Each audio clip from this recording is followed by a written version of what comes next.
What an eye-opening session that was. I must say, I am eager for this last panel session.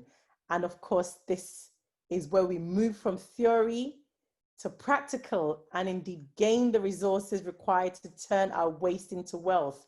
We are going right into our investment category. And this is loaded with 4 speakers and 6 panelists. So you really do not want to miss this. So enjoy.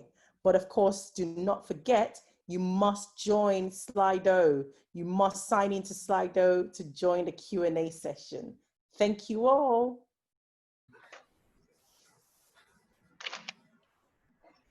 Mr. Adewole Taiwo.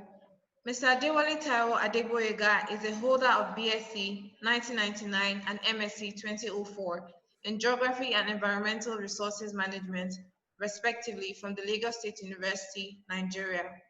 He is the winner of the RIHA Plus Innovation United Kingdom International Competition for Africa 2006 and selected among the top 100 of our generations in 2007.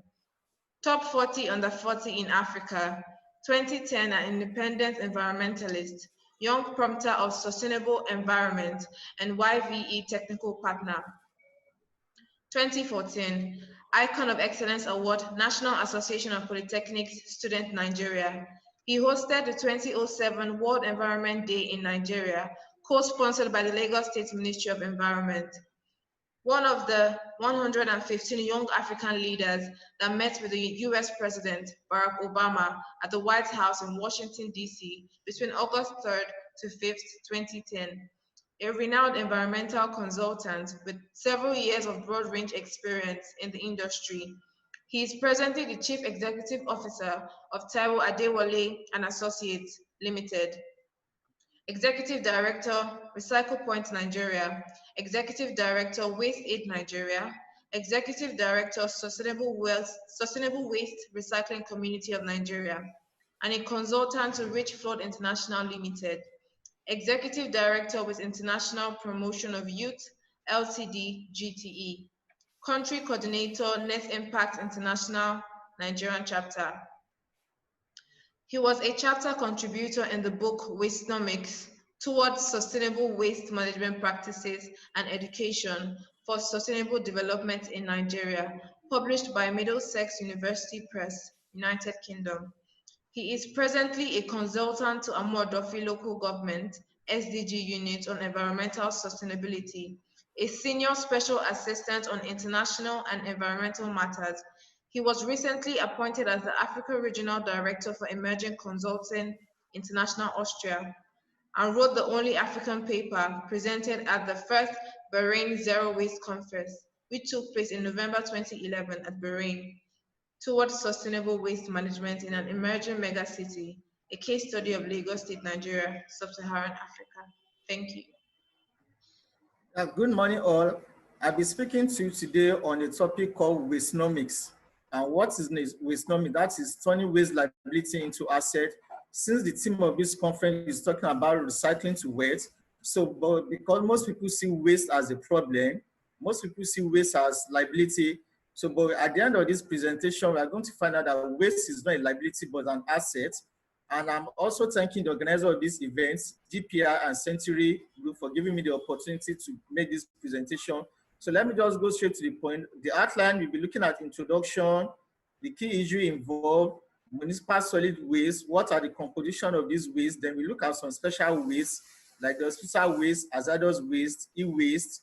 Then how do we treat this solid waste management? Then we now narrow it down to Nigeria. We'll be looking at the case study in Nigeria, then case study of Loma, then case study of some private sector in the industry. Now, as we all know, in Nigeria, generally, municipal solid waste consists of both hazardous waste, biomedical waste, and definitely the more population we have, the more waste we have. The change of lifestyle also affects the kind of waste we generate. So the more people you have, the more waste you generate. But that's just 2 key areas we need to look at. One, you have more population, you have more waste, then there's a problem. The problem has to do with high proportion of uncollected waste. Then you also look at the second part, which has to do with the poor standard of transportation, storage, treatment, and disposal. And generally in Nigeria or Africa generally, what we practice is open dump sites. In Nigeria presently, what we have is dump site. In most cases, the government official will tell you what we have is landfill. We don't really have a landfill, engineering landfill or sanitary landfill in Nigeria, but what we practice is just open dump sites. Now, what are the key issues that we are looking at? Like I said, growth in population leads to increase in garbage generation. Now the garbage has been generated. What is the next thing we are looking at? We are looking at the collection system. How do you do the collection?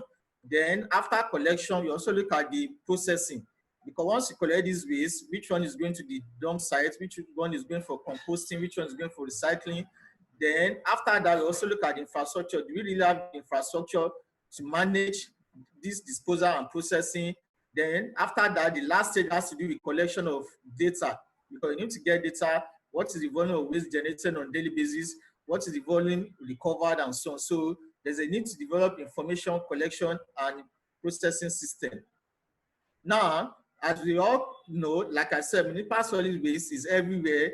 Every day you go on the road, you see heaps of waste on the road, middle of the road, even in the drainage and so on. Most people prefer, once the PSP doesn't come, the best thing they do is at night. Once they are driving out, they drop their waste. So even at night, they send people to go and dump the waste, especially the cat pushers and so on. So waste has become a serious problem. It's a serious problem, and you can see from the pictures, all these are Lagos. And this was some years back, although the present administration is doing everything possible to make sure these waste are gone. Now, but now once we are talking about recycling to waste, in Nigeria, we don't separate our waste.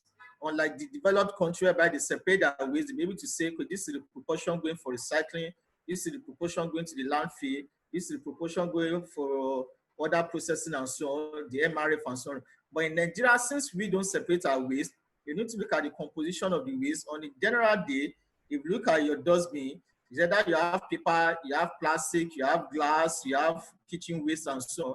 So, but for us to achieve this recycling waste, we need to start breaking it down. What is the percentage of paper? What is the percentage of scrap metal? What is the percentage of kitchen waste?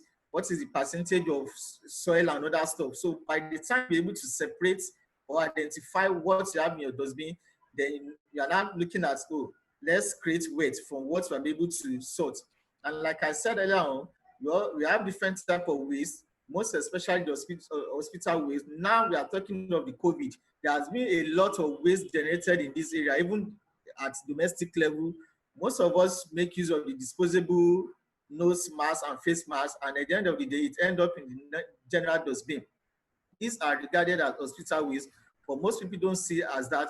Even if you go on the road now, I see a lot of waste nose masks that people just use and throw away. These are regarded as hospital waste, which shouldn't go into the general waste.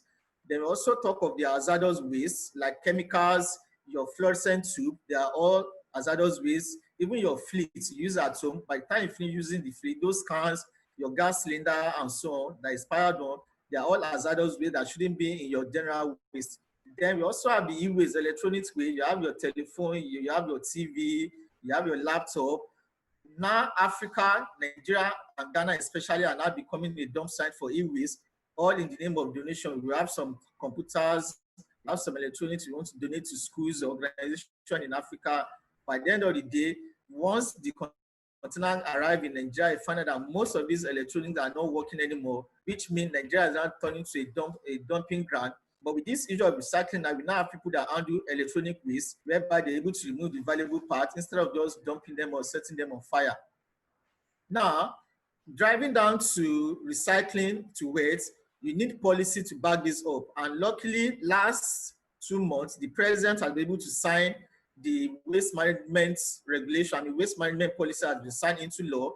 And if you look at the National Environmental Regulation of 2019, which has been reviewed under the sanitation and control, the policy is talking more of waste sorting. That every organization, every individual should start sorting their waste. And if you look at, for instance, section 11 of that policy, let me read that. The policy says any person who generates activities that generate waste shall segregate such waste by one, separating hazardous waste from non-hazardous. Like I said earlier on, we have hazardous waste, we have e-waste, we have the medical waste. So now everybody that generates waste must segregate or separate hazardous waste from non-hazardous waste, then separate all recyclables before putting them out for collection, then putting them into secure color-coded bin. Like in Lagos State now, Loma introduced what they call the blue box, which is now Lagos Recycle. They have a special bag for anything recyclable. So you need to separate your waste and keep the bin separately. So there's a law for that, but which most people don't know. If you look at section 11, section 13, section 16, section 18, and section 24, they are talking about separation of waste, which supports recycling. But most people don't know this. Most organizations don't know this. Even investors that want to invest, most of them don't know there's a law that back up that you need to segregate and separate your waste. And also even for companies too, companies that import, companies that produce under section 32 and 66, made it for mandatory for companies to practice what we call the extended producer responsibility, which means they must make sure waste are separated and segregated. So this section are the main section supporting recycling, but most people don't know about this because they don't have access to the policy or they don't take time to go through the policy. There's a policy on ground that supports recycling to waste in Nigeria today as far back as 2009, but the problem has to do with implementation and even for people going into the policy to have a look. Now let's start narrowing it down to the main business while we are here, which is talking about recycling. And that comes under the solid waste treatments. How do you treat this waste? What innovation can you bring in? So, but the first thing is you have to even prevent the waste. If you know, well, how can I minimize my waste, or how do I prevent this waste? So we are talking about the use, we are talking about recycling, we are talking about composting. And once you can't practice any of these three, then the last stage should be the landfilling or dumpsiting. But our main attention is going to be on recycling because we are talking about recycling to waste. Now, let's narrow it down to Nigeria because we are looking at Nigeria as a case study. Now, Nigeria with a population of over 200 million people, and on daily basis, each person is generating around 0.5 kg of waste. And if you look at this, which means every single day in Nigeria, we generate 100,000 tons of waste every day. And if you are trying to put market value on this waste, or if we are trying to put monetary value on this waste, that is equivalent to 4 billion naira every day. So you can imagine 4 billion naira every day going to the dump site, going to the drainage, dumping them on the road. Then, if we're able to tap into this is going to help with the issue of unemployment rates in the country, which is around 14% presently. Now, we are looking at this globally. Now we are not talking about Nigeria alone. Globally, the global waste management market is worth about $1 trillion. And why are we not taking advantage of that, especially in Nigeria? And by the end of 2020, this forecast is going to reach about $2 trillion. And I don't know why we are still not taking advantage of that. And now that China has even stopped taking all these waste, so it's now an opportunity for us in Nigeria to start looking inward. And how do we achieve this? We have to start with what I call waste separation. Like if you go to developed country now, they have about 4 or 5 bin, 4 or 5 colored coded bin. You have like for your battery has to go into the white bin, for your glass has to go into the black bin, your plastic has to go into the red, your paper has to go into blue, and for the cans going to yellow. But we can't practice this in Nigeria for now because we are just starting, and most people will complain, where is the space for me to keep about 6 or 5 bin? So that's why, for instance, Lagos State is introducing to the 2 bin system. And the 2 bin system, you have the blue bin and the green bin. Instead of you dumping all the waste together in 1 bin, you put your compostable waste in the green bin, while your recyclables will go into the blue bin. The PSP, the authorized PSP, will come to your house to pick the compostable, while the blue one is meant for the community recycling center that is situated in each local government. So by the time we do this, presently Lagos State generates about 10,000 tons of waste every day. But by the time we start separating the waste, this is going to reduce drastically, and the state spends millions of naira every day evacuating this waste. But by the time every household starts separating the waste, and you now find out, oh, we are working towards zero waste, the compostable waste is there for people that want to do compost, while the recyclable is meant for recyclers. So you have little or nothing even going to the landfill anymore. And like I said, we are going to be looking at some case study. For instance, we are going to be looking at 4 items: the pure water nylon, the plastic bottles, the aluminum cans, and the carton collected. What do they do with them? And start with the pure water sachet. The pure water sachet is collected by people that go around by recycler. They collect this pure water sachet, They take them to the factory whereby they wash them, because most of them contain oil, contain sand. They have to be washed, dried, and processed.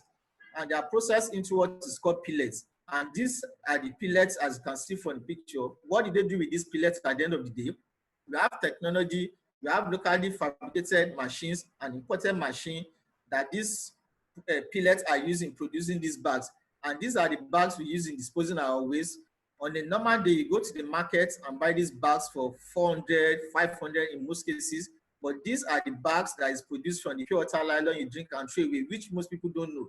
So you drink them, you throw them away, while some people pick them up and produce this. And at the end of the day, you still go to the market to buy this for as high as 500 Naira for packaging your waste. Now, we are moving to the next one, which is the most popular one, the plastic bottles. In Nigeria today, total production of plastic bottles is around 5 billion bottles per annum, both on Coca-Cola, Nigerian breweries, and so on. Company producing drinks and water. On annual basis, they push out 5 billion bottles every day. And these are material that don't decay. They end up in our drainage, they end up in the canal, even people burn them, and majority of them find their way into the ocean. So, but what can we do? We are talking about recycling to wet. We now have recyclers that go around to collect this item, they collect these plastic bottles. Once they are collected, they are sorted. The bottles are sorted according to color. The covers are removed, the labels are removed, and we have a machine that compresses them. Once the machine compresses them, you have them in this bead form, different colors. And we have different obstacles for them. As you can see, these are the PET bottles that have been separated into color, they've been converted into pellets. At the end of the day, you have what's called polyester fiber, which is used in making mattress, your pillow, your t-shirt, and so on. So these are raw materials that are available locally, and we have industry that are using them. You have your trade, your carpet, as you can see there. These are products of PET bottles. Instead of looking for virgin products, instead of drilling, going after the petrochemical industry to produce, you can always use this. These are products that are available everywhere in Nigeria. You can imagine 5 billion bottles every year, and people are still looking for raw materials, industry are still looking for raw materials. The materials are there. Then the next has to do with aluminum can. You drink your drinks, most especially your Coke, your beer, and so on. After drinking, you throw them away. These are another valuables. We have people that go around and pick this. Once these items are collected, like I said, they are baled. After being baled, they are being converted into what is called aluminum ingots. This is used in production of pots, spoon, your window frame, your door frame, and so many things. Any aluminum products are produced from these used aluminum cans. So as you can see, these are waste. These are raw materials. You are taking them away from the environment. You are keeping the environment clean. At the same time, you are providing raw materials for industry. You are creating employment opportunity for collectors. You are also creating employment opportunity at the factory where all these items are being processed. And the last one of them has to do with cartons and paper.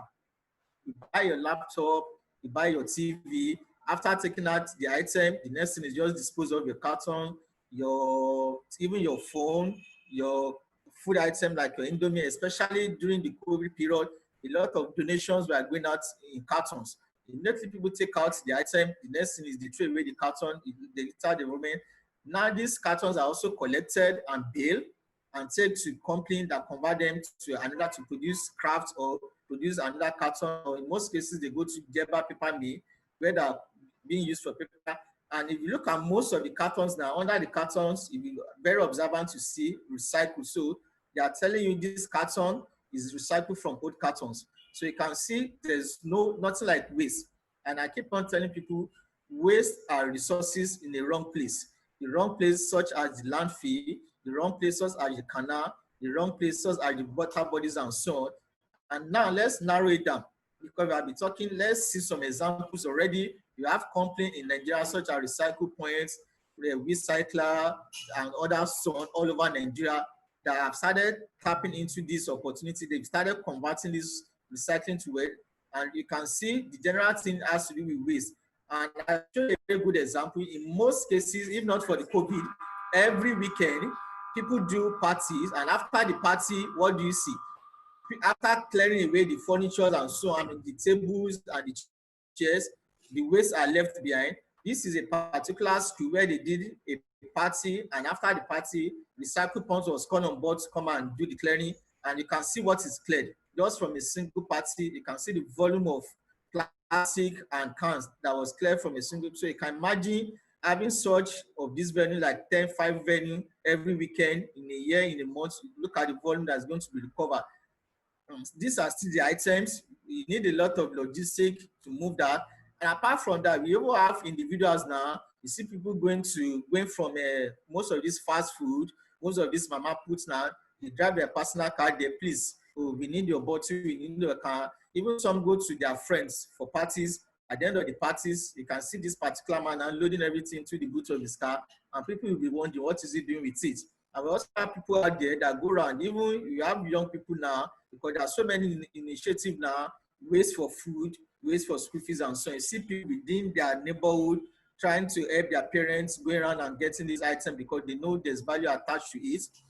And once these items are collected, they are sorted, because like for the instant, the pure water sachets, some of them might still contain water. So for logistic purpose, they need to make sure there's no water in it. So it will be easier for those that want to pack them to put them in a proper bag and take them away. And now, Lagos State is complaining or chasing away the cart pushers, because the cart pushers are the ones that go around, collect the waste from household. They don't take them to the dump site or official landfill. So what they do is they pick out the valuable and dump them. So what companies like Recycle Points is trying to do is to see how they can rebrand these people. You can see from the picture now, these are some of the cart pushers that were branded. So instead of them going around, once they are branded this way, there's no harassment from any government, or they know, okay, these are the registered and regulated recycler. So there's a need for us to rebrand and reform the informal sector. Those cart pushers and the waste pickers, there's a need for us to do that. There's a need for them to work with the community recycling center and rebrand instead of phasing them out, because if we are phasing them out, that means there's going to be an employment gap in that area. But what you need to do is try and rebrand them and align them with the recyclers.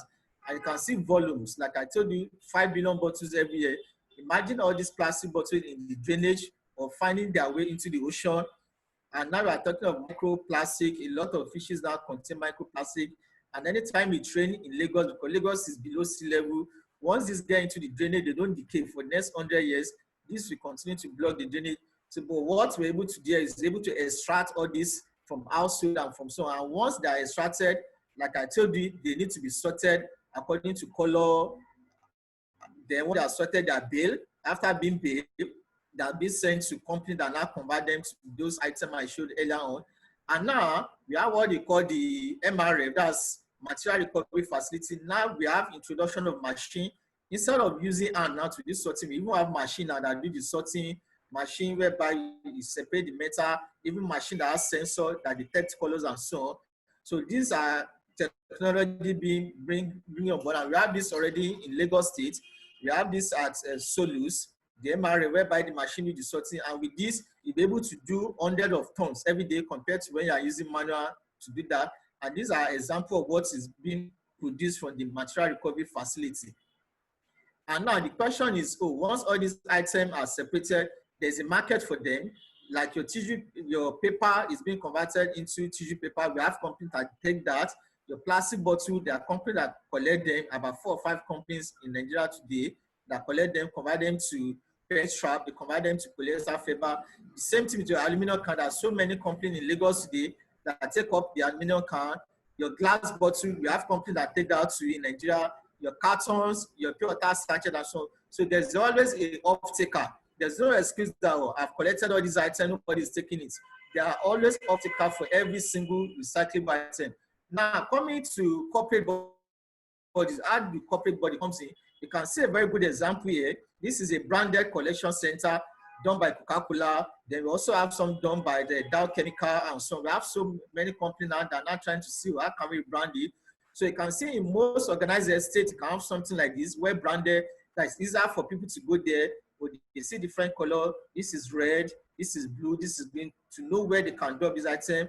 So corporate bodies who can come on board to set up this and get it branded so that people can identify with them. Coca-Cola is doing this, Nigerian Brewery is doing this, or that chemical is doing this. So corporate bodies need to come on board and help out. Now, we are talking about, because looking at those machines, a lot of people be asking, this machine will be too expensive. I'm a SME, how do I come in? For SME that want to come into this business, they can scale down. in most cases, they don't even need to go for the baling machine, which is going for around 3 or 4 million. All they need is just a small crusher, as you can see from this presentation. This crusher is less than 500,000. The crusher can crush your PET bottle, your plastic, your nylon, the cap, and so on. Once you're able to do all this, now this is the price attached to it. For instance, if you're able to get your PET bottles for 30 naira per kg, if you're able to use that crusher to crush it down, you can sell for 105 per kg. Then the same thing with your plastic, you can see the different prices. So in this case, you don't even need to do the baling because you are coming in on a smaller scale. So what you need to do is get the crusher less than 500,000, crush and bag them. And once you bag them, you sell at higher price. If you're able to do, for instance, you're able to do maybe 1 ton every day, then you're looking like 100,000 naira every day. If you're able to do about 1 ton, get the plastic bottles, sort them and crush. The same thing applies to your pure water nylon, your aluminum. In fact, the most expensive of them is aluminum can. You don't even need to crush them. The aluminum can, you just, once you get them, you sell as high as 200 naira per kilo for aluminum can. And if you're able to bale, you can sell as high as 250. So for an SME that wants to come in, this is the best stage whereby they can come in on a smaller scale. All they need is just this crusher, less than 500,000, they get the crusher and start crushing. As you are crushing it, you are reducing the volume, you are bagging them. Like I said, there's always an off-taker for all these items, one after the other. I think we are moving closer now. Now we are talking about the landfilling, the dump site. Once you're able to separate all the recyclables from your waste, you're able to separate the organic waste, those that are not useful anymore go to the landfill. And earlier on, I said in Nigeria, what we practice is dump site. From this picture now, you can see the dump site below, whereby the waste are just dumped, the compactor come and compress. Compared to what is above, the above one, as you can see, there are proper landfilling. The waste coming on daily basis, they have a lining. The wastes are covered that you won't even know you are standing on a waste. So I believe this is what we need. And Lagos State has started working towards this already some years back at Olusosun, where they started doing the greening of the Olusosun, as you can see from the picture. And what did they intend to do? Lagos State intend to convert this waste to energy. And you can see some of the piping there. This has been going on some years ago, but as of today, this project has collapsed due to a lot of underground politics and so on. And it will take Lagos State some years again now to be able to achieve this, to be able to make sure they cap the Olusosun dump site and start capturing the gas over there. And lastly, the message I have for people is we need to do away with the cart pusher. Like I said, the cart pushers are one of the major problems we have in the waste management industry. In fact, in the recycling industry, they are one of the major problems. What we need to do is we need to look for a way to formalize them, because these people go from house to house, collect money from people, collect the waste, pick out the valuables, and dump the rest on the road. So it is time for Lagosians and Nigeria to start patronizing the PSP, because already the PS and Lagos and Loma have adopted low emission waste collection trucks that can go from house to house to collect waste. Thank you very much, and I'm looking forward to answer all the necessary questions. Thank you for paying attention to my presentation. Thank you very much, Mr. Adewole Taiwo, for this amazing presentation. Thank you for touching on the issues of waste in Nigeria and also enlightening us on the raw materials that can be gotten from waste. We appreciate your contribution. Thank you very much. Thank you. You're welcome. Chinwe Egwim.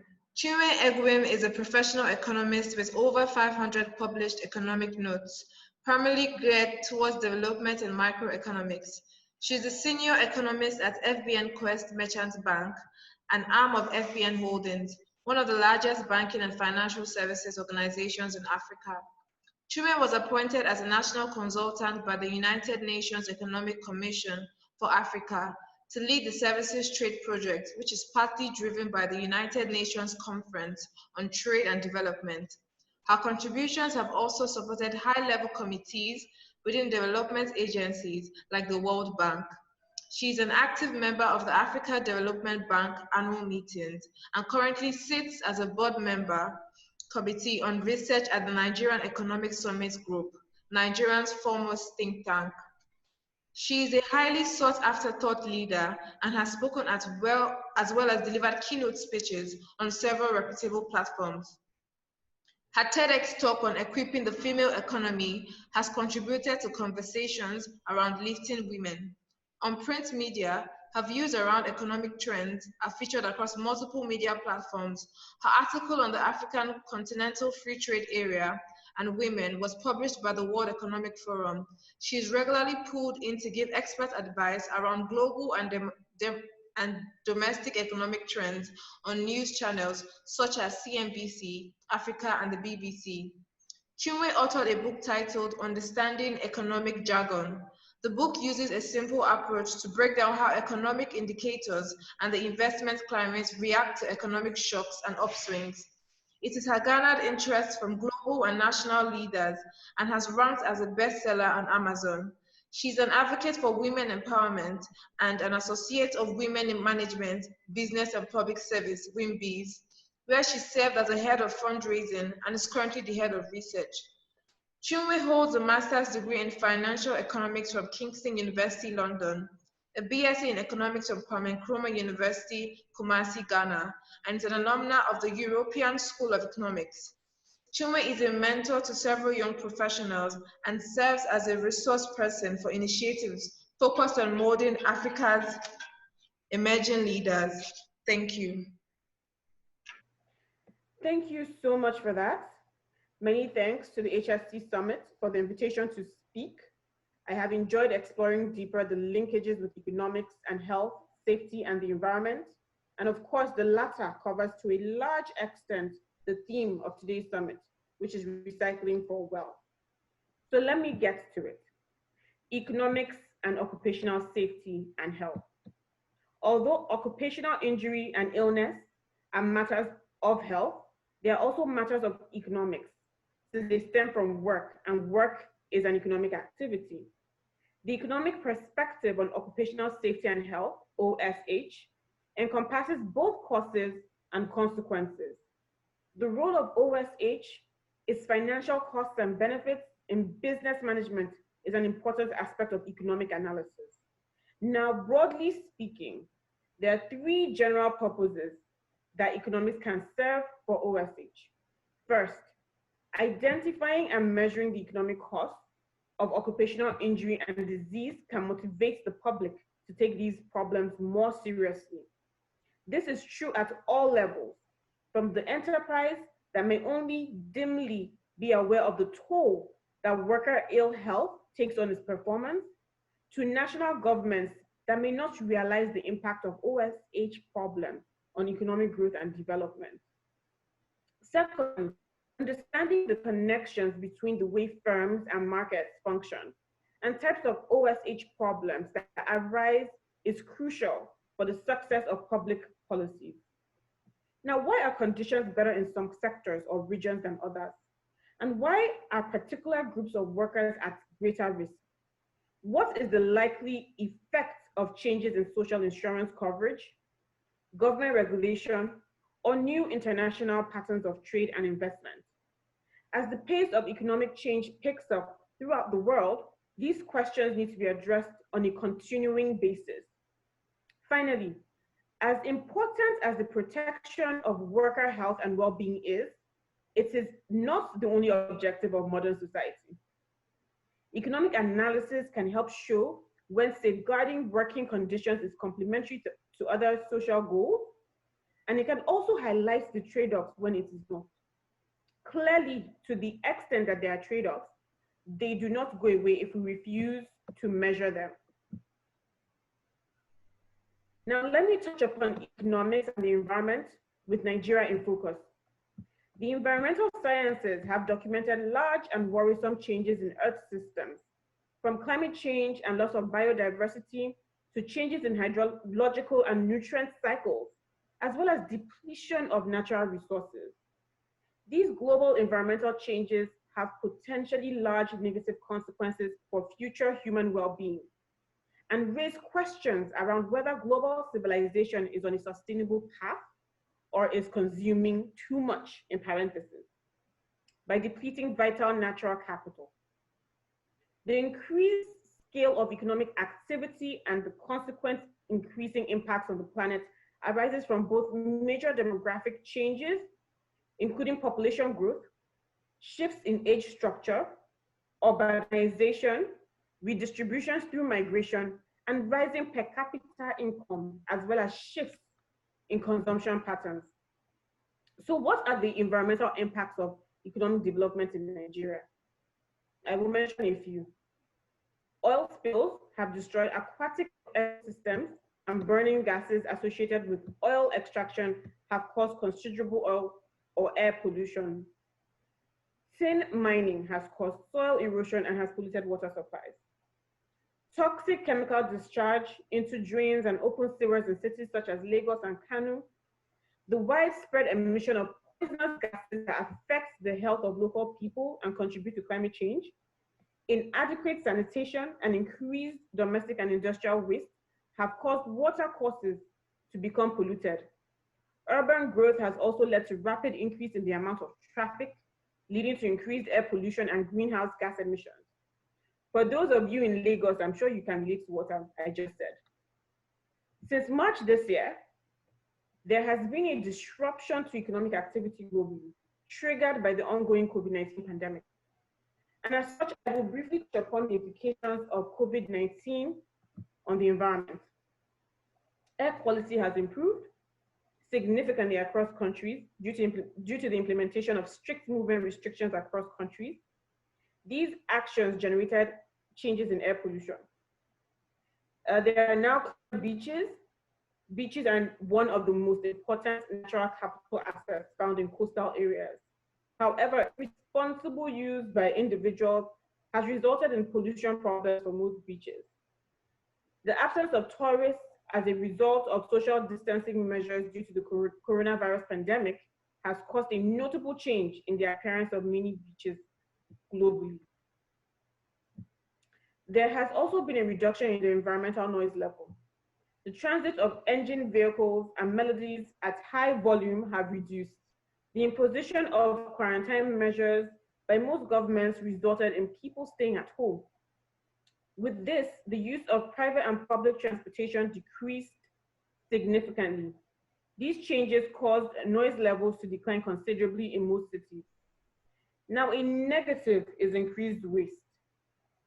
The generation of organic and inorganic waste is indirectly accompanied by a wide range of environmental issues, such as soil erosion, deforestation, air and water pollution. Current policies established in most countries led consumers to increase their demand for online shopping or home delivery. Consequently, organic waste generated by households increased. Also, food purchased online are shipped in packages. So inorganic waste also increased. Medical waste is also on the rise. For example, hospitals in Wuhan, China, produced an average of 240 metric tons of medical waste per day at the peak of the outbreak, compared to the previous average of fewer than 50 tons. In other countries, there has been an increase in garbage from personal protective equipment, such as masks, there's face masks and gloves. Another negative is the reduction in waste recycling. Waste recycling has always been a major environmental problem of interest to all countries.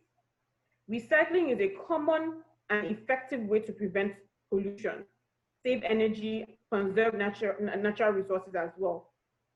As a result of the pandemic, recycling reduced in some cities as authorities have been concerned around the risk of COVID-19 spreading in recycling centers. In particularly affected European countries, waste management was restricted. For example, Italy had prohibited infected residents from sorting their waste at the peak of the pandemic. So a quick summary of the impact of COVID-19 on HSE. There has been an introduction of extra health and safety measures, which I would list: physical distancing, best practice hygiene, work from home practices, more attention to health-related issues. Now, as for the environment, I'll just run through what I just finished mentioning. Improved air quality around the world, clean beaches, and a reduction of environmental level. And then, of course, the negative implication is increased waste and the reduction of recycling these are negative effects of COVID-19. Now let us dive into recycling with Nigeria in focus. Nigeria, with a population exceeding 170 million, is one of the largest producers of solid waste in Africa. The Waste Management Society of Nigeria estimates nearly 65 million metric tons of waste is generated in the country per annum, out of which only 20 to 30% is collected. Recycling is widely regarded as a sustainable option for solid waste management. In Nigeria, there is a glaring absence of formal recycling of waste. As a result, the informal sector has taken up the role of critical but unacknowledged gap filler in the waste recycling system. And this is often done by default in the course of making a livelihood. The economic impact of proper recycling on the economy include, for GDP, that's gross domestic product, more output leading to higher GDP. In the US, for instance, the recycling industry is responsible for an overall economic impact of close to $110 billion. Unemployment. So far in Nigeria, the bulk of those involved in recycling are in the informal sector. Structuring the recycling process would generate employment. Again, using the US as an example, the recycling industry is responsible for more than 530,000 jobs. And that's an average. Consumer pockets. The prices of recycled materials are generally low. So that would be a relief on consumer pockets, and of course, by extension, could have an impact on inflation. The import bill, recycling would have a positive impact on the country's import bill. This should, by extension, ease pressure on the exchange rate. Challenges in recycling. I will mention a few. Insufficient funding, poor legislation and implementation of policy, limited infrastructure and professionals, level of awareness, poor recovery and recycling programs, disposable techniques, rapid population growth, low-skilled administrative and managerial personnel, badly versed in technical issues, lack of effective systems for data management, uncoordinated institutional functions, wrong attitude of the population to waste disposal, uncontrolled organization. The list goes on and on, but I will just stop there for now. And I'll jump into business opportunities in Nigeria's recycling industry. So we have waste collection, there's scrap vendor, waste recycling such as paper, metal, rubber, organic waste, cleaning services, domestic, commercial, industrial, tank cleaning, there's sewage management and evacuation, oil spill cleanup, construction waste disposal, sale of waste management and disposal equipment, and of course, fumigation services, which is very important. Now, regarding policy recommendation within the recycling segment for Nigeria, where recyclable materials are available, taxation of new products should be considered. This would encourage people to reuse or recycle instead of buying new items. To make recycled products more affordable by subsidization is another option. Households, industries, and other establishments need to reduce their environmental footprint through targets for recycling and use of recycled products. Legislative reforms should be initiated at the national, state, and municipal level to guide formal recycling activities. Strengthening of regulatory and supervisory roles of agencies through competitive recruitment of management teams and the use of performance-based contracts should also be adopted. Public-private partnerships in solid waste management will encourage private sector investment, which will ultimately rub off on recycling performance. There's also buyback schemes, which can go a long way in recycling the amount of waste of disposal. Source separation is the starting point of recycling. Raising awareness and development of functional source separation schemes can also yield improved recycling outcomes. Perhaps the Nigerian government should Also evaluate all legislations and regulations on solid waste management with a view of creating a solid waste management model for Nigeria. I would walk through what a model could look like. One unified Nigeria waste management system with the same strategy of planning, regulatory, and operational systems that is enforced and controlled by the same government authority throughout the country. So one source of authority on the back of this. A national project for evacuation of waste from illegal dump sites into newly constructed sanitary landfills all over Nigeria is strongly recommended for a healthier environment. A clear division of roles, responsibilities, and competence between the individual actors of the waste system. There should be a clear role of what the state government, local government, waste management companies, and waste generators should perform. The Nigerian waste management policy and regulation should be based on internationally accepted and recognized waste approaches or standards. Government should spell out programs to prevent waste generation. There should be maximum recycling and material recovery to support dwindling natural resources. Optimal recovery of energy content in waste or compositing of agricultural purpose. Government should support practical implementation of solid waste management, physical infrastructure like provision of vehicles, collection equipment, treatment plants, building of landfills, and public education against wrong behavior. That is very important. Literacy is very important. So I will stop here for now, and I look forward to answering all your questions. Many thanks for listening. A PowerPoint deck has been created, which covers all that I have spoken about, and the organizers will get this across to all participants. Thank you. Thank you very much, Chinwe, for this amazing presentation, for giving us the economic point of view to health, safety, and environment, and also the numerous benefits of recycling. We appreciate this, and we look forward to seeing you in the panel session. Thank you very much. Tosin Faniro-Dada leads the Lagos Innovate team at the Lagos State Employment Trust Fund. In her current role, Tosin is responsible for designing and implementing programs that provide an enabling environment for tech startups to thrive in Lagos State and cultivating strategic partnerships to promote these programs. She joined LSETF as the head of strategy and partnerships in 2016. Prior to working at LSETF, Tosin worked in the corporate banking division at Sky Bank, now Polaris Bank, and also as a financial analyst at ARM. Tosin started her career in PricewaterhouseCoopers in Boston, auditing mutual and private equity partner funds. Tosin graduated summa cum laude with a bachelor's degree in accounting from the University of Massachusetts, Dartmouth, and a master's degree in accounting from Boston College. Tosin is a certified public accountant licensed in Massachusetts.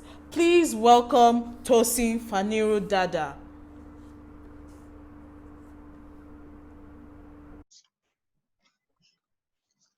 Thank you very much.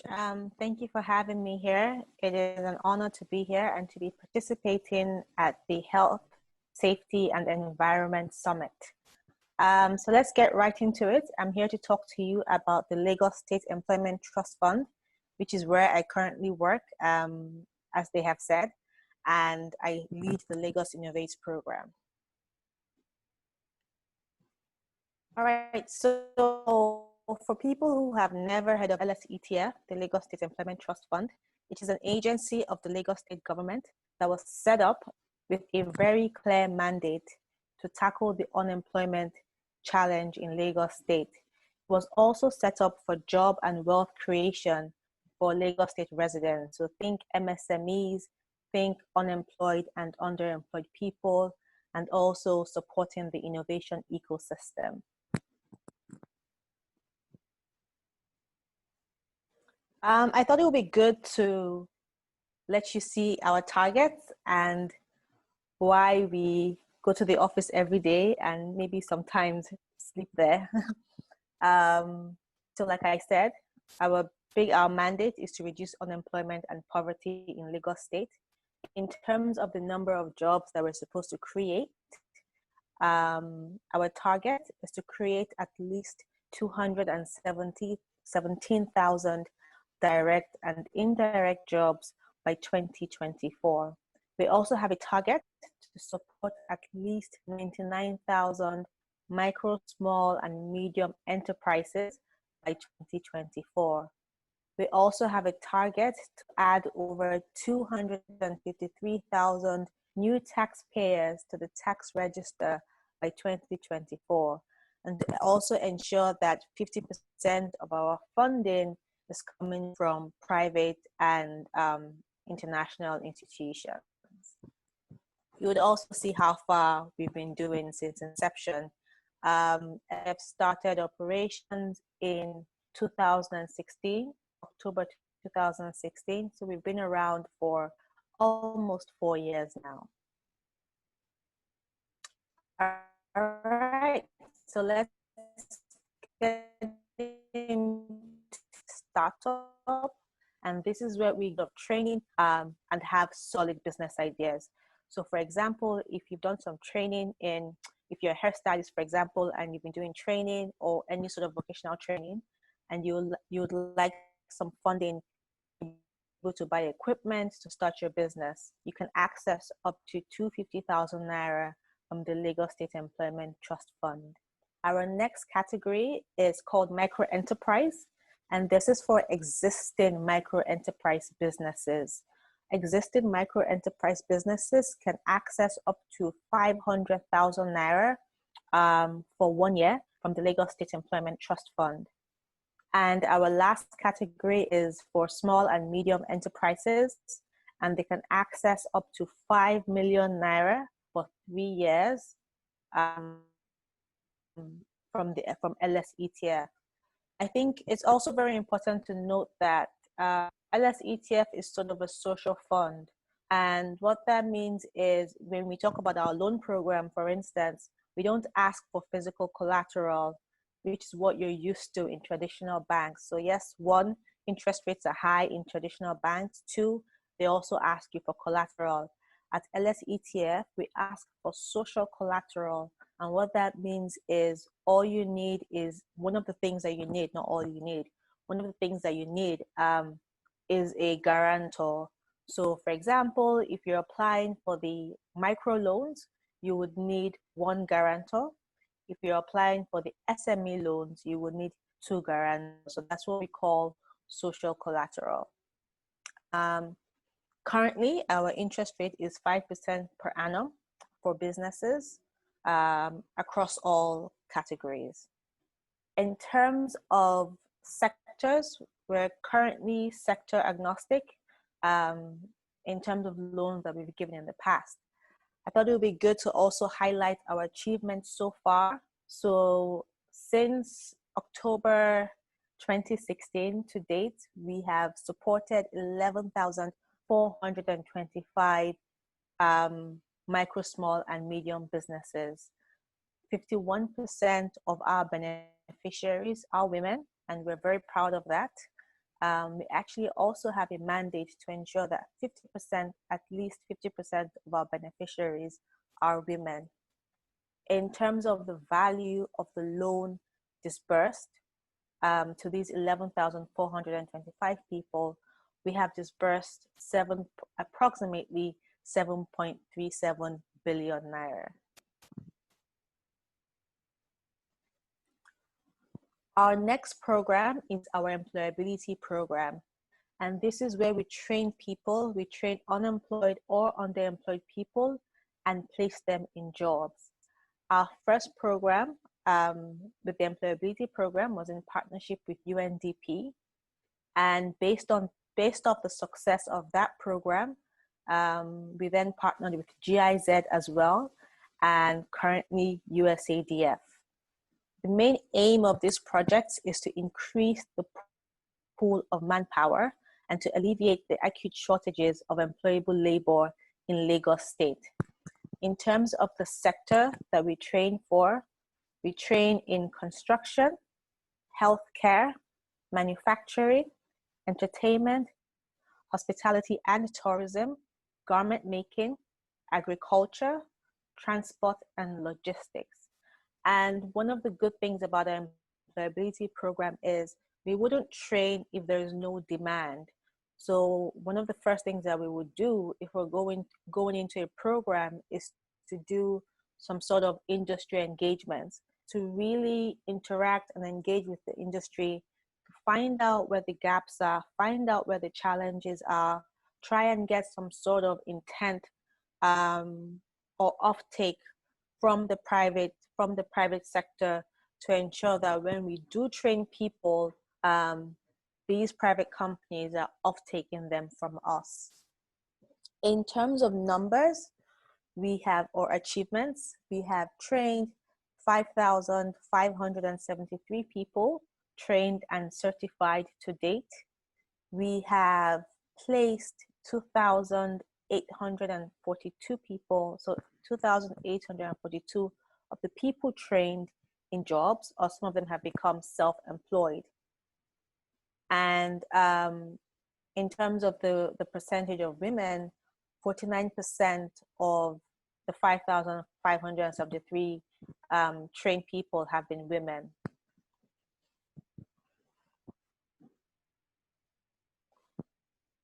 Okay, our last program, which is my favorite because I manage it, is the Lagos Innovates program. And this is our program for tech startups. With this program, we focus on creating an enabling environment for tech startups to thrive.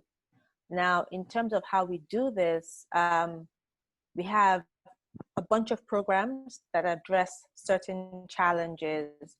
Again, like our loan program and like our employability program, before we designed the Lagos Innovates program, we did surveys in the ecosystem. We engaged with founders, we engage with owners of co-working spaces, employees of startups, owners of incubators and accelerators as well as investors, to find out where the pain points were and to ensure that the programs that we do design are addressing these pain points.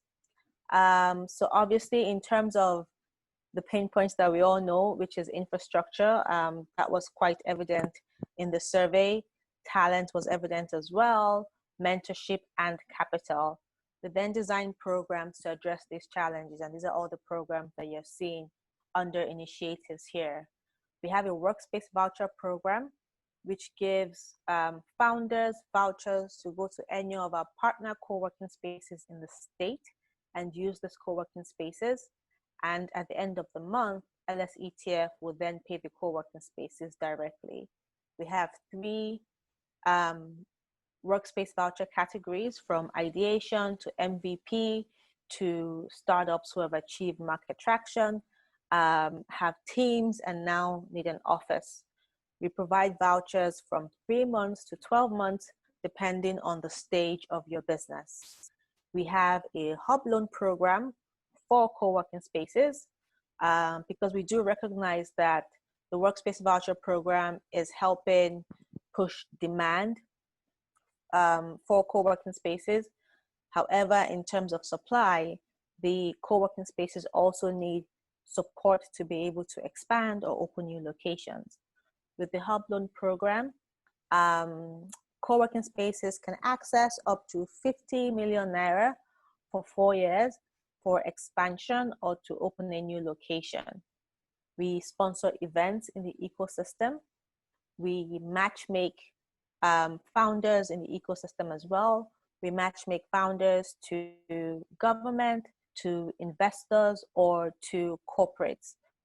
So if a startup, for example, is trying to enter into the market and would like to sit down with a certain ministry or agency, we're happy to set up that meeting for them. If the startup would like to meet with an investor that we have access to, we're happy to set up that meeting for that founder as well. We recently launched an Idea Hub program, which just kicked off last week.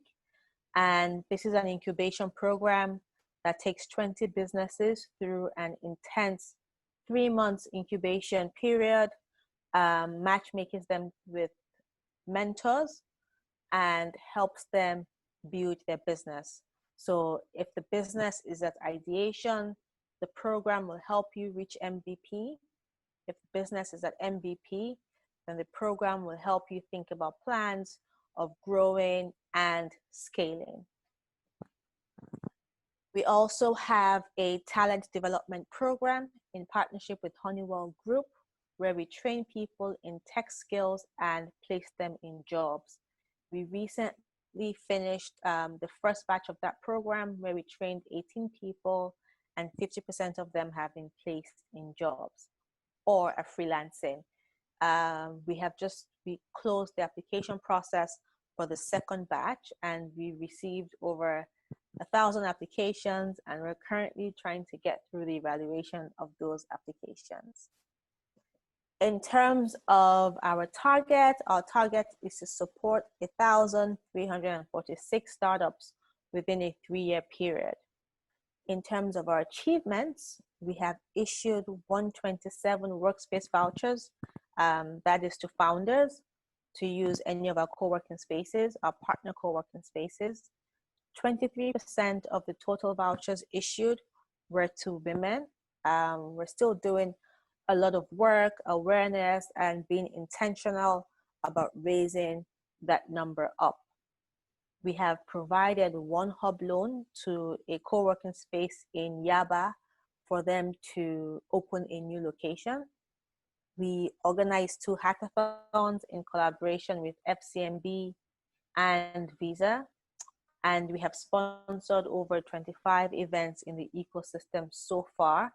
Like I said, we recently launched our Idea Hub program, so we have 20 businesses in that current class, and we're looking to kick off our second batch of the talent development program next month.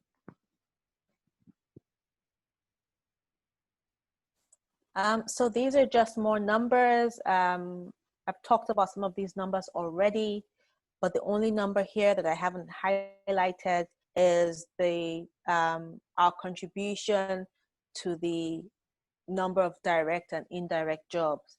So LSETF, across all its intervention programs, has created 98,055 direct and indirect jobs in the Lagos market. And if you look further, you'd see a gender split of our beneficiaries. Like I talked about earlier, we're intentional about supporting women, and we have a mandate to ensure that 50% of our beneficiaries are women. We are doing okay in the loan program, but the Lagos Innovates and Employability program, we're still working to ensure that we get more women into the programs. So these are our other achievements. We have enabled the inclusion of 49,159 taxpayers in the Lagos State government tax net.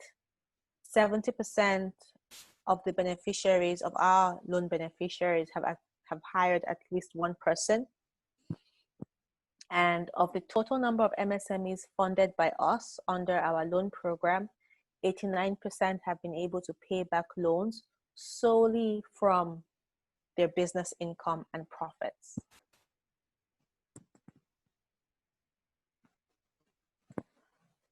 So I thought it would be good to just highlight some of the amazing partners that we've worked with, that have believed in us, that have gone on this journey with us, some from 2017, some from later years, but that have really just believed in our team and the work that we're doing. So we have GIZ, ARC Skills, FCMB, IBM, Visa, Stanbic, Sterling, Uber, Facebook, Ford Foundation, and so many other amazing partners that have really contributed and helped us achieve our objective. For more information, if you want to contact us, you want to know when our applications open, how to apply, what our eligibility criteria are, and any other LSETF news, I would advise that you follow us on social media. I have put up our Instagram and Twitter accounts for LSETF and Lagos Innovates. We're on Facebook, we're on LinkedIn, and I have also put up our website details as well, if that is easier for you. So thank you very much. It was an honor to be able to give you this, to deliver this presentation and tell you more about our work, and hope that you will engage us, and we look forward to supporting you. Thank you. Thank you very much for this amazing presentation. We really do appreciate. Thank you for informing us on all the criteria and necessary information on getting a loan on LSETF. Funmi Adegbola. Funmi Adegbola is the MD CEO of Combined Training Solutions, a leading HSE training and consulting firm in the UK and Africa. She is also the founder and president of the Society of Women in Safety, Health and Environment Africa, SOCHI, a newly formed female OSH professional body in Africa with the aim and objective to advocate on occupational safety and health issues specific to women in the workplace, while stimulating and advancing female frontiers in safety and health through education, mentorship, networking, collaboration, research and innovation, as well as leadership opportunities. Funmi is one of the 36 IOSH Council members and a certified HSE management consultant, instructor and auditor of many international qualifications and certification. iOS 45001, Occupational Health and Safety Management System, iOS 9001, Quality Management System, iOS 14001, Environment Management System, iOS 31000, Risk Manager, to name the few, as well as an author of a child safety book. She has a wealth of experience in the HSE industry that spans nearly 2 decades, both in the UK and Nigeria, and has helped shape the evolution of health, safety and environment compliance in the insurance and financial sectors in Lagos State in her capacity as a consultant to the Lagos State Safety Commission. Funmi holds her first degree in forensic science and her second degree in law. She has a master's degree in occupational health, safety and environment with a PhD in view. Let's welcome Funmi Adegbola as she makes her presentation. Thank you.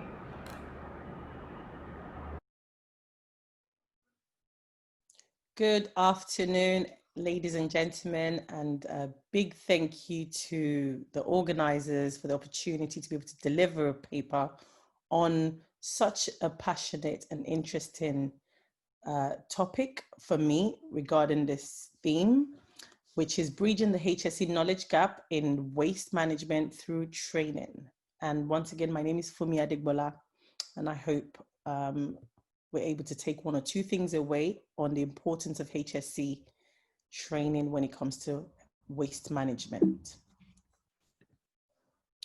Just a quick backdrop, of course, I'm sure we hear the word training here and there, but most times it's quite synonymous to being in a classroom, which of course isn't the definition that I have here. Training means helping people to learn how to do something, telling people what they should or should not do, or simply giving them information. So training isn't just about formal classroom courses. So what we're doing here today is essentially classified as training, as we intend to give out a lot of information and of course, hoping that you guys will go away to apply it. Okay. That being said, training is essentially very, very important. And as you can see with all the legislations and regulations that I've listed out here, training is enshrined somehow into these laws, just to let you know how important it is. However, the challenge that we face is the enforcement of it. And that is something that we are still yet to get up to speed with in Nigeria and in other parts of the world, I'm certain as well. So hopefully, as we've heard our regulators speak today, things are definitely going to move forward, get better, and we indeed have barking dogs with teeth when it comes to compliance And of course, they will be biting to make sure there's corrected actions implemented. Outside of that, I mean, it's also something that has been enshrined into an international standard, and I'm sure it cuts across many international standards, but with reference to for the benefit of today and the conference, I will be referencing the 45001, which is the ISO standard for health and safety. And so there's a clause 7.1 that focuses on resources. And when we're talking about resources, we're talking about our people. The human side of things is talking about infrastructure, building plants, equipment, and of course, if there is lack of training or lack of expertise, how can we ensure that we get the right person in? So right through from hiring individuals, we need to make sure that we get it right from that phase to ensure that there isn't any form of ripple effect in other areas, such as procurement, as it were, for example. Like I said, you know, the 7.2 of the same clause or of that standard focuses a lot on competencies still, you know, that it does affect the, you know, consideration must be given to competency of workers that affect or can affect OSH performance. So essentially, this particular element of the clause focuses on skills needed, that you know, this competent person must have the requisite skill, the knowledge appropriate to identify hazards and deal with OSH risk, particularly in the context of recycling. So we need to make sure that when we're taking people on, their education, the level of education, their training, their exposure, their language, their skills, literacy, all of these things makes a wholesome, competent person. And so we must make sure, you know, just like we've heard from the regulator who talked about, you know, private partnerships. So when we're awarding or, you know, going through bidding of contracts, this must be an essential criteria of contract bidding, where we make sure people have the right skills to be able to carry out sustainable recycling. Okay, so main risk, I'm sure, has been identified by a number of speakers, and so I won't spend too much time on listing out everything. As we can see on the screen, you know, on the top level of this is manual handling, of course, because of the repetitive movement involved in recycling, where there's lack of mechanical aids. You find that people are exerting and using their own body to push and to pull and to grab and what have you. So there's a lot of risk when it comes to that. And the long-term effect of that is musculoskeletal disorder. And the list goes on. Another common one, which should be rather high up, is needle sticks and sharps, you know, so the exposure to being pricked is quite there. So what are the key training areas is what I think we need to talk about here. One is the IOSH working safely, IOSH managing safely. These are courses that we offer, and I believe we'll be able to add value to individuals who want to operate in the recycling or waste management space.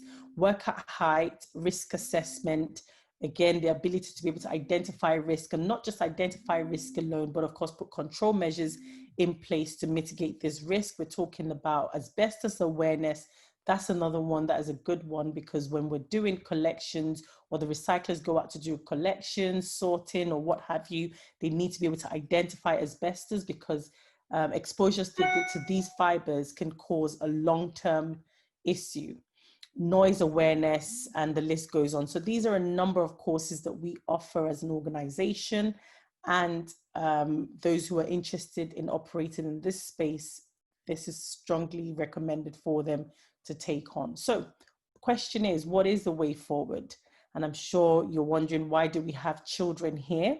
But let's have a look at this video just to put some context to what really the way forward is.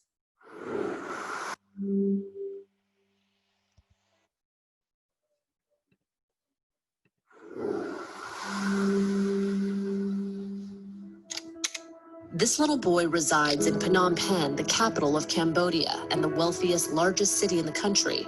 However, you wouldn't know it from this picture. This boy sits on broken wood with no shirt or shoes, feet buried in garbage. He seems to help paint a much different picture of a city once known as the Pearl of Asia. The photographer who took this striking image was this man. Hi, my name is Thomas and I am from Malaysia. I am a professional photographer based in Philippines, Cambodia, Indonesia, and Singapore. In 2008, I was visiting this trash mountain called Smoky Mountain in Phnom Penh. Smoky Mountain has since closed, but at the time was Cambodia's largest garbage dump and got its name from its obvious size and the black and gray smoke that rose from its scattered piles of burning trash. It's not a place you would want to visit, let alone work. This series of images is about this boy called Thira. He is from Phnom Penh, Cambodia. He is a scavenger boy who worked in the trash mountain. Thira's childhood was rather difficult, and often he left hungry without food. He has to stop school in order to work in the landfill, collecting items that could be sold to the many junk shops for their recycling businesses. The work is often degrading, dangerous, and bad to their health, especially to the little ones, the children. Okay, just like we've seen there, we have children involved even in recycling, which shouldn't be. That is definitely not the way forward. Indeed, the way forward is through our wards, through our children, because they are the future. So therefore, we must catch them young, educate them, then empower them. So we need to start teaching them the importance of recycling from a very young age, and of course becomes second nature as they get into adulthood. That is the way forward. The way forward is not getting the children involved in the actual recycling now, putting them on landfills and getting their hands dirty and exposing them to the risk. So I hope with this, we are able to appreciate training, because once we, the adults of this current generation, can teach ourselves, educate ourselves, we are informed, empowered to pass on the baton to teach the next generation on how really the way forward should be. So on that note, I want to say a very big thank you to everyone who has listened, and I look forward to the questions during the panel session. Thank you very much. Thank you very much, Funmi, for the enlightening presentation. We look forward to hearing from you in the panel session. Thank you.